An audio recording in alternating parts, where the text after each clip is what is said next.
예수님께서 제자를 부르시는 사건이 기록되어 있습니다. 오늘 이 말씀을 통해서 우리가 오늘 기도의 제목을 발견하고 우리가 뭘 고쳐나가고 또 뭘 붙잡아야 할지를 깨닫는 시간이 될 수 있기를 바랍니다. 예수님께서 제자를 12명 뽑으신 것을 우리가 잘 알지요. 그 중에서도 오늘 특별한 한 사람을 부르고 있습니다.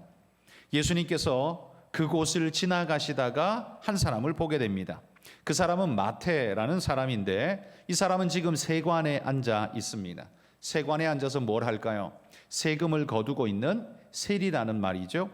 이 사람이 세리임에도 불구하고 예수님은 주저함 없이 그에게 이렇게 말을 내고 있습니다. 나를 따르라.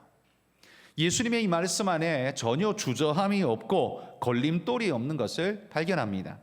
여러분, 세리가 누군지 여러분이 잘 아시지 않습니까? 세리는 로마라는 제국이 각 모든 식민지의 나라들의 세금을 거둘 때에 로마인들이 거두는 게 아니라 그 나라 백성 중에서 일꾼을 뽑아서 로마가 책정한 세금을 각각 거두어 내도록 수금할 수 있는 수금원으로 뽑은 사람이 세리였습니다. 그리고 거기에서 남는 얼마간의 이문을 자기가 먹을 수 있도록 눈 감아 줌으로써 그는 많은 이익을 얻고, 그리고 로마는 자기 손에 피 묻히지 않고 어려움 당하지 않고 세금을 고스란히 거둬들일 수 있는 그런 이익을 누리게 되는 거죠. 로마로서는 굉장히 지혜로운 방법을 썼다라고 말할 겁니다. 그러다 보니까 지배국의 백성들에게 세리라는 건 말 그대로 매국노일 수밖에 없는 것이죠. 우리도 일제의 그 치하 속에 있었던 때가 있었기 때문에 그 일제 강점기 시대 속에서 그 일제와 빌붙어서 백성들의 고혈을 빨아먹는 자들이 있었지 않습니까? 그들을 보는 우리의 눈은 결단코 고울 수가 없습니다. 지금도 분노하고 있지 않습니까? 그만큼 정서적으로 굉장한 적대감이 드는 존재일 수밖에 없습니다. 그런 사람이 마태였다는 말이에요. 그는 국가적 배신자입니다. 민족적 배신자이고, 이런 사람은 유대 나라에 쓰일 수 없는 배신자일 뿐만 아니라 아주 몹쓸 존재인데, 그런데 어떻게 이런 사람을 예수님은 조금도 주저하지 않고 하늘나라 일꾼으로 부를 수 있을까요? 여러분, 이 말씀에 여러분이 얼마나, 예수님의 행동에 여러분은 얼마나 동의가 되십니까? 예수님이 하셨기 때문에 우리는 다른 말을 할 수가 없지만 정작 우리 마음이 불편한 것은 사실입니다. 왜냐하면 그는 매국노이고 사람의 고혈을 빨아먹는 존재이고 많은 사람을 괴롭게 한 사악한 자인데, 어떻게 그런 자가 하늘나라의 일꾼으로 쓰임받을 수 있는가? 이건 우리에게 굉장히 불편한 마음을 줄 수밖에 없습니다. 그런데 예수님께 우리는 이렇게 직접 물어볼 수는 없지만 마음으로 이렇게 물어볼 수 있을 겁니다. 예수님, 어떻게 이런 자를 제자로 쓰십니까? 예수님의 제자라면 적어도 어느 정도의 도덕성과 어느 정도의 자격을 갖춰야 하는 것 아닙니까? 라고 우리는 충분히 물을 겁니다. 여러분, 우리가 예수님께 그렇게 묻는다면 예수님은 뭐라고 대답을 하실까요? 예수님은 우리에게 뭐라고 대답을 하실 것 같습니까? 아마도 예수님은 빙그레 웃으시면서 이렇게 물으실지 모르죠. 너는 어떻게 내 제자가 되었느냐? 라고 물을지 모릅니다. 너는 저 세리보다 나은 면이, 나라를 팔아먹지 않았다는 데 있어서 나은 면이 있지만, 그러나 다른 면에서는 세리보다 더 낫다라고 말할 게 무엇이 있는지 한번 돌아봐라. 예수님이 우리에게 혹시 질문한다면 우리는 그래도 나는 의롭습니다, 합당합니다 라고 말할 수 있는 사람이 몇이나 있을까요? 예수님께서는요, 당신의 제자를 부르심에 있어서 차별이 하나도 없었던 것을 우리는 발견합니다. 베드로, 물고기 잡던 사람이죠. 똑똑한 사람이 아닙니다. 가난한 사람, 힘없는 사람입니다. 요한, 나름대로 그래도 거기에서는 그래도 재산을 좀 가지고 그래도 힘이 있는 사람이었습니다. 가룟 유다, 똑똑한 독립운동가였습니다. 그러니 의롭기도 하고 그랬을 겁니다. 예수님이 아마 마태를 부를 때 제일 극렬하게 반응했던 사람은 아마 가룟 유다일 겁니다. 그리고 열심당 시몬이 예수님의 제자 중에 있었죠. 이 사람들은 세리 마태가 예수님의 제자로 들어올 때 아마 마음에 분노가 아마 끌어올려서 어떻게 저런 자를 나와 같은 반열에 두십니까? 라고 아마 그런 마음 가졌을 것 같아요. 그런데 여러분, 중요한 건 그들의 마음이 아니라 예수님 마음이잖아요. 예수님 마음 속에는 열심당원이나 독립운동가나 세리나 예수님이 지금 이 순간에 차별하지 않는다는 겁니다. 그건 세리가 하는 일이 옳다라고 두둔하시는 것이 아니라 과거에 그가 어떠했든지 간에 그가 나를 만나 새 사람이 될 수 있다라는 가능성을 주님은 분명히 믿고 계시기에 그가 이제는 로마를 따르는 자가 아니라 세금을 거두는 자가 아니라 하늘의 백성을 구원하는 자로서 쓰임받게 될 것이다 라고 예수님은 그렇게 그를 부르고 있다는 거예요.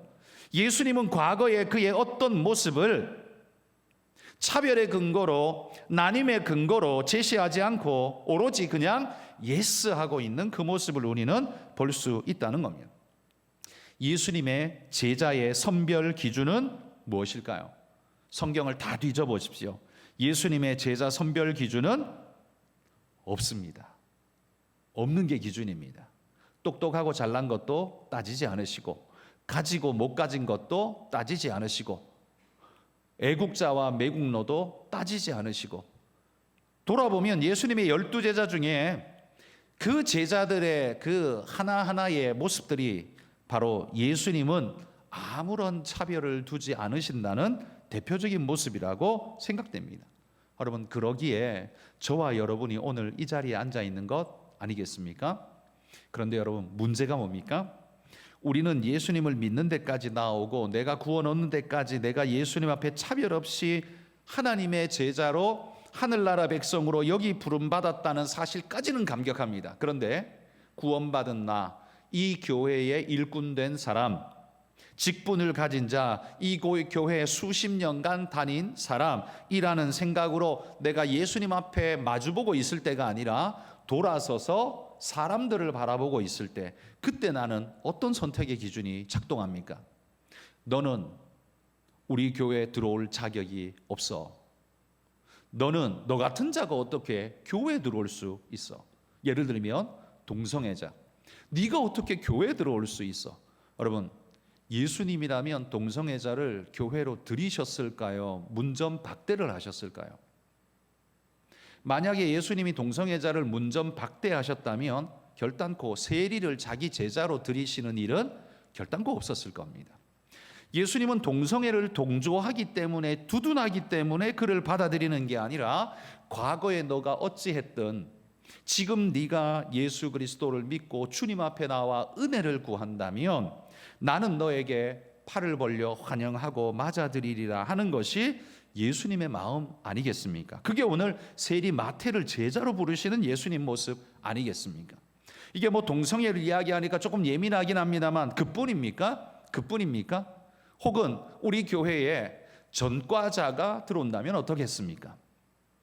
혹은 여러 가지 문제를 많이 가진 사람이 들어온다면 어떨까요? 혹시 몰랐는데 알고 보니까 이혼을 3번이나 했대. 그런 사람이 우리 교회에 온다면 우리는 어떻게 해야 될까요? 우리가 예수님께 나아갈 때는 차별 없는 주님을 찬양했지만 정작 우리는 돌아서서 교회를 생각할 때에는 엄청나게 많은 차별로서 문을 닫아 걸고 많은 사람을 배쳐가고 있는 모습이 아닌가, 우리는 오늘 함께 돌아봐야 할 것 같습니다. 그래서 여러분, 세리 마태가 예수님의 제자 반열에 있다는 것이 충격적이죠. 이 말은 예수님께 못 올 사람이 없다라는 이야기입니다. 이 교회에 들어오지 못할 사람이 없다는 겁니다. 하나님은 그런 사람마저도 부르고 싶어 하신다라는 것을 우리는 주님의 이 제자 선별 사역 속에서 보게 됩니다. 자, 예수님이 이렇게 세리 마태를 제자로 삼으니까요. 그리고는 따라다닙니다. 그리고 함께 합니다. 아마 제자들 속에 막 부글부글거렸을 거예요. 아니 어떻게 저런 놈이 제자가 돼? 나는 죽어도 저런 배신자, 저런 매국노하고는 한 밥을 못 먹어 라고 하는 자들이 아마 득실득실 했을 겁니다. 씩씩대고 있었을 겁니다. 예수님이 이들을 어떻게 다스렸는지는 모르겠지만, 기록되어 있지 않기 때문에 모르겠지만, 어쨌든 예수님은 그 12명을 그렇게 건사하셨습니다. 자, 그런데 예수님께서는 그를 제자로 맞아들일 뿐만 아니라 이 세리 마태가 예수님의 제자가 되고 난 다음에 자기 집에 예수님을 초대해서 자기 친구들까지도 불러 모아서, 세리 친구들까지도 불러 모아서 예수님을 만나게 해주는 자리, 이 자리에 잔치를 벌여 주님을 초청하고 자리를 벌여놓게 됩니다. 이 모습을 바라볼 때 아마 이 세리 마태가 제자로 들어오는 것도 마땅치 않은데, 아니 여기에 세리 득실득실거리는 이 세리들을 불러 모은 자리에 우리까지 초대해가지고 저들과 함께 잔치를 벌이게 하라고 아마 제자들이 마음이 편치 못했을 거예요. 그런데 지금 예수님은 10절에 보시면 예수님은 어떤 얼굴빛이었을까요? 여러분 한번 상상해 보십시오. 예수님은 10절에 예수님을 우리가 표현하자면 굉장히 당황하시면서 어쩔 줄 몰라 하면서 이거 뭐 자리를 떠야 할지 앉아 있어야 할지, 쟤들이 주는 떡을 받아 먹어야 할지 아니면 버려야 할지 주저주저하고 계셨을까요? 절대 아닐 겁니다. 이 10절의 예수님은요, 아마 껄껄껄껄 웃으면서 세리 마태가 주는 잔을 받고 떡을 떼면서 함께 웃으면서 어깨동무도 하고 다독여 주시면서 아마도 그렇게 기쁨으로 그 잔치의 시간을 보내셨을 것 같습니다. 그런데 그 모습을 지켜보던 11절에 보면 바리새인들이 등장합니다. 이 바리새인들이 누굽니까? 모든 것에 바른 생활 사나이라고 자기 스스로도 자칭 타칭하는 사람들이 바리새인들이었죠. 이 바리새인들이 제자들에게 이렇게 말합니다. 아마도 제자들에게 이렇게 말했다는 걸로 봐서는 제자들 중에 누군가는 그 자리에 들어가기 싫어서 문 바깥에 있었던 것 같아요. 바리새인이 그 집에 들어갔을 리는 없잖아요. 절대로 안 들어가잖아요. 그런데 어떻게 제자들에게 이 말을 해요? 저기 안에 들어있는 사람에게 큰 소리로 메아리 치듯이 말했을 리는 없고 옆에 있는 사람에게 말했을 텐데, 근데 그 제자에게 이렇게 말했다는 건 아마 제자들 중에 누군가는 이게 못마땅해서 들어가지 않은 사람이 있었을지도 모르겠습니다. 혹은 이 잔치가 끝나고 나왔을 때에 예수님께서 앞서가시고 뒤따를 때에 바리새인이 그 제자 옷을 잡아당기면서 이렇게 물었을지 모르죠. 정확하게 뭔지는 모릅니다만 바리새인이 어떤 제자에게, 예수님의 한 제자에게 이렇게 말합니다. 어찌하여 너희 선생은 세리와 죄인들과 함께 잡수시느냐? 이렇게 말합니다.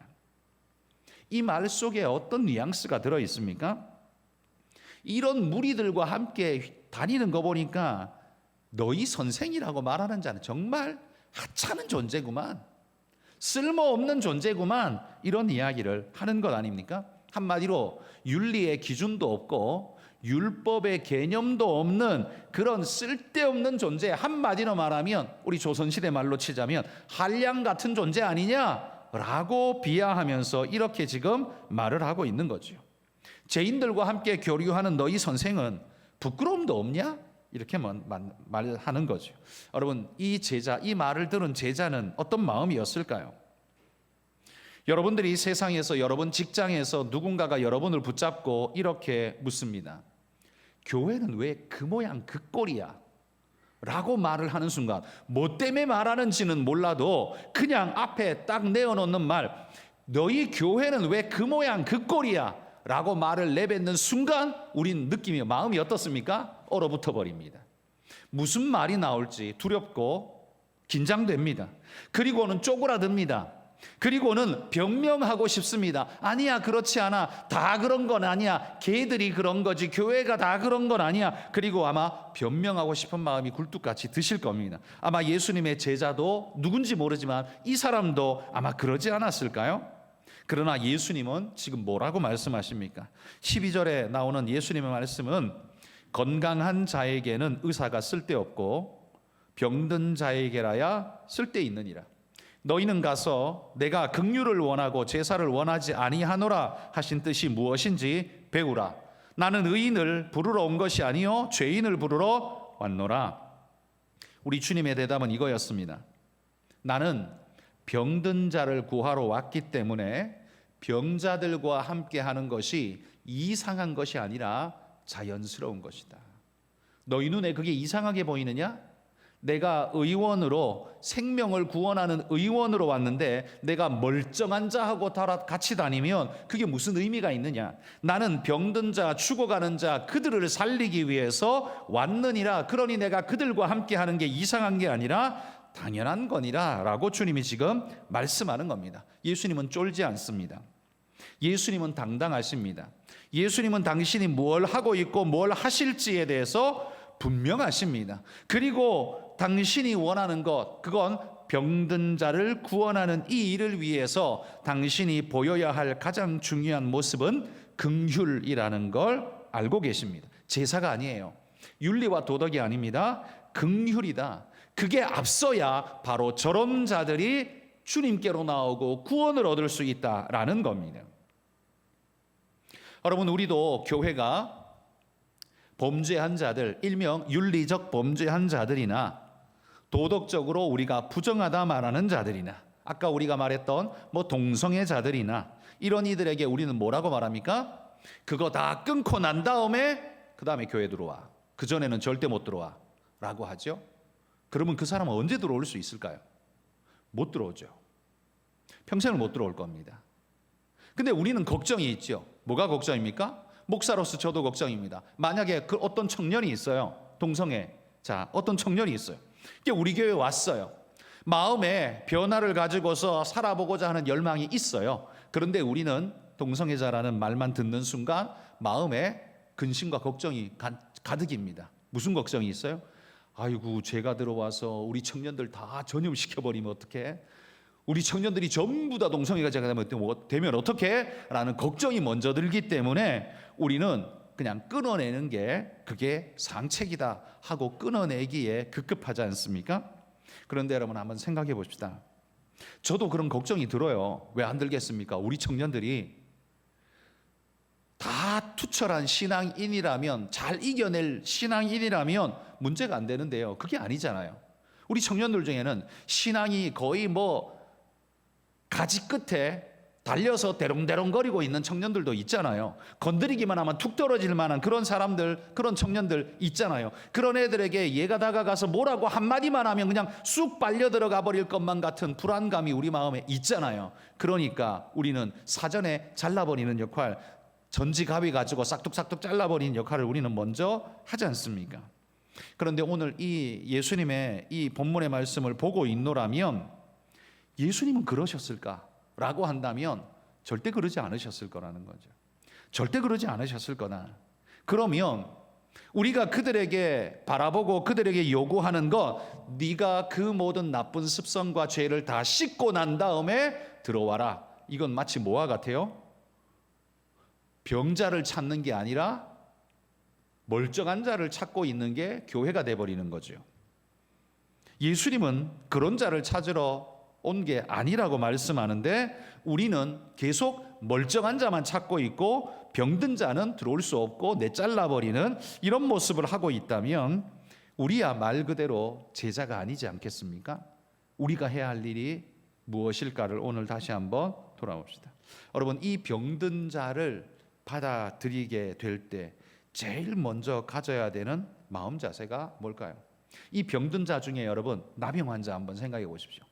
여러분, 예수님이 병자를 고치실 때 어떻게 고쳤나요? 네 믿음대로 될지어다.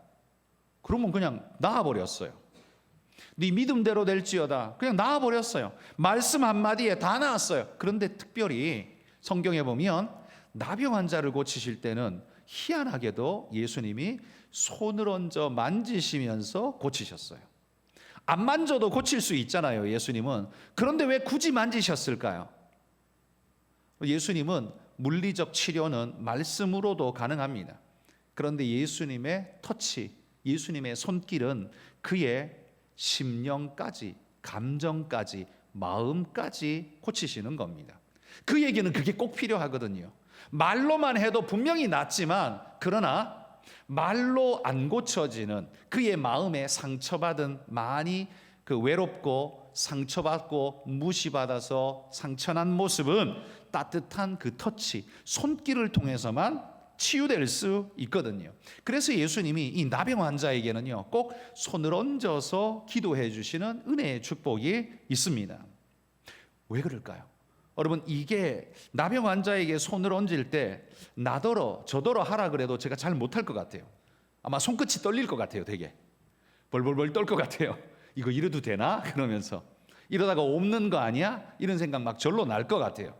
근데 여러분, 그럼에도 불구하고 그거를 하려면 뭐가 전제돼야 될까요? 내 마음에 그를 향한 긍휼한 마음이 없으면 그건 못하는 것 아닙니까? 그러니까 예수님이 보이신 이 삶의 모습을 우리가 따라 사는 제자가 되려면 우리는 반드시 예수님이 가지고 있었던 그들을 향한, 그 삐뚤어진 자들을 향한, 그 상처받은 이들을 향한, 그 실수한 자들을 향한, 그 모자란 자들을 향한 긍휼이 앞서야 되는데, 우리는 뭐가 더 앞서요? 긍휼보다 먼저 판단이 앞서기 때문에 그들을 받아들일 수 없는 상태. 그래서 네가 다 고치고 난 다음에 교회와, 네가 깨끗해지고 난 다음에 교회와, 너 그거 버리고 난 다음에 교회와, 우리 항상 이렇게 말한다는 거죠. 그렇게 하니까 단 한 사람도 구원할 수 없는 거예요. 그건 예수님의 제자의 모습이 아니죠. 병든 채 와야, 맞아줘야, 상처받은 그 상태 그대로 맞아줘야, 그게 예수님의 제자가 해야 할 모습 아닙니까? 그런 의미에서 여러분, 오늘 우리는 이 말씀을 주목하면서 오늘 우리가 기도해야 할 제목, 우리는 이렇게 기도하니까 깨끗한 자야, 우린 이렇게 기도하니까 하나님께 가까운 자야, 우린 이렇게 기도하니까 너보다 훨씬 더 나은 자야 라는 나도 모르는 내 안에 높아진 교만과 모습들이 우리 안에 얼마나 많습니까? 그런데 하나님과 나만 이것만 가지고 있으면 그나마 다행일 텐데, 이게 뭘로 작용해요? 상처받은 사람, 약한 사람, 병든 사람, 그 세리 마태 같은 사람을 밀어내고 배척하는 요소로 우리의 것이 작용되어 지고 있다는 겁니다. 그래서 항상 문제 아닙니까? 그래서 오늘 우리는 기도할 때 뭘 기도해야 합니까? 성전 안에 올라간 그 바리새인처럼 손을 높이 들고 주여 나를 저 세리와 같지 않게 하신 것을 감사하나이다 라고 기도하고 있다면 우리의 금요 기도회는 완전히 틀린 기도회가 되겠죠. 주님이 전혀 받을 수 없는 기도회가 될 것입니다. 그러면 우리의 기도회는 뭘 기도해야 할 것인가? 그건 세리가 가슴을 치면서 주님 앞에 눈물로 기도하던 내가 죄인입니다 라고 기도하던 그 죄인 세리의 기도와 같아야 오늘 이 기도회가 주님이 기뻐하는 기도회가 되지 않을까요? 그러므로 여러분, 오늘 두 가지의 말씀을 드렸습니다. 첫 번째, 예수님은 당신의 제자를 부르실 때 그 어떤 조건으로도 차별하지 않으셨다라는 사실, 우리는 그러한가? 그렇지 않다면 나는 무엇으로 차별하고 있는가? 여러분, 오늘 이게 우리의 첫 번째 기도 제목이기를 바랍니다. 바로 우리의 그 조건, 하나님 앞에서 정말 가당치도 않은 존재인 우리가 하나님께 구원 얻었으면서도 그 가당치도 않은 내가 다른 사람을 향해서 조건이랍시고 자꾸만 내세우고 있는 그 무엇, 그것 때문에 그들이 교회에 올 수 없고 문턱을 넘어올 수 없고 구원 얻을 수 없다면 이거야말로 바리새인 짓을 하고 있는 거지 우리가 예수님의 제자가 아니라는 증거가 되고 말 것입니다. 그러니 여러분, 오늘 예수님의 이 제자 선별의 기준이 있는가? 없다. 이게 오늘 우리의 첫 번째 기도 제목이길 바랍니다. 주님은 그 어떤 것으로도 나누시지 않더라. 이게 오늘 우리가 기도해야 할 첫 번째 거라는 거예요. 두 번째 기도 제목은 이겁니다. 긍휼이 없이는 주님 따라 못 간다는 겁니다. 내 마음에 긍휼이 없이는 상처받은 자, 삐뚤어진 자, 그 어떤 자도 마음에 용납하고 받아주는 일이 절대로 불가능합니다. 폼은 잡을 수 있습니다. 거만하고 그럴듯하게 앞서서 기도하고 찬양하고 아멘하고 되게 하는 것처럼 우리는 보여줄 수는 있습니다. 그런데 여러분, 우리 안에 긍휼이 없으면 진정 그들을 품어내는 주님의 제자 사역은 진짜 못하지 않을까요? 저도 이거 잘 못하기 때문에 오늘 이렇게 말씀드립니다. 저와 여러분이 사실은 가장 못하는 것 이것 아닐까요? 교회 다닌 지 오래되면 오래될수록 못하는 것 이거 아닐까요? 오래된 만큼 두꺼운 각질로 덧입혀져서 그 어떤 자도 들어오지 못하도록, 너 병자야? 썩 꺼져버려. 너 세리야? 썩 꺼져버려. 너 동성애자야? 감히 어디 니까지 게 들어와. 다 내치고, 너 깨끗해? 너 잘났어? 너 의로와? 그럼 들어와. 여러분, 이렇게 된다면 그건 교회가 아니죠. 그건 교회가 아니죠. 그러기에 오늘 하나님 앞에 기도할 때 주님 앞에 이 두 번째 제목, 하나님 내 마음에 긍휼의 마음을 회복시켜 주옵소서. 그들을 바라보며 내게 그 마음이 존재하지 않는다면 내가 누구를 품어줄 수 있고, 내가 누구를 용납할 수 있고, 내가 누구에게 가까이 가서 그에게 손을 얹으며 기도해 줄 수 있고 구원할 수 있습니까? 말로만 그럴듯하게 전도의 말을 툭툭 내뱉는 것이 전도가 될까요? 마음에 와닿지 않는데요. 그러니까 오늘 우리는 이 두 가지를 우리의 기도 제목으로 삼읍시다. 하나님 앞에 자기 의를 세우며 차별의 벽을 쌓고 있던 우리의 이 벽들을 허무는 것이 첫 번째 기도 제목. 두 번째는 내 안에 긍휼이 없어서 그들을 품어주지 못하는 나의 교만하고 악한 모습을 하나님 앞에 회개하면서 주님, 내게 주님 닮은 긍휼의 마음을 주옵소서. 내가 주님의 제자라면 다른 건 몰라도 이 긍휼의 마음만큼은 주님 내가 가지고 있을 수 있도록 하나님 그렇게 인도해 주옵소서. 여러분, 우리에게 그런 은혜가 있어야 할 줄 믿습니다. 오늘 이 기도 제목으로 같이 한번 기도하기를 소원합니다.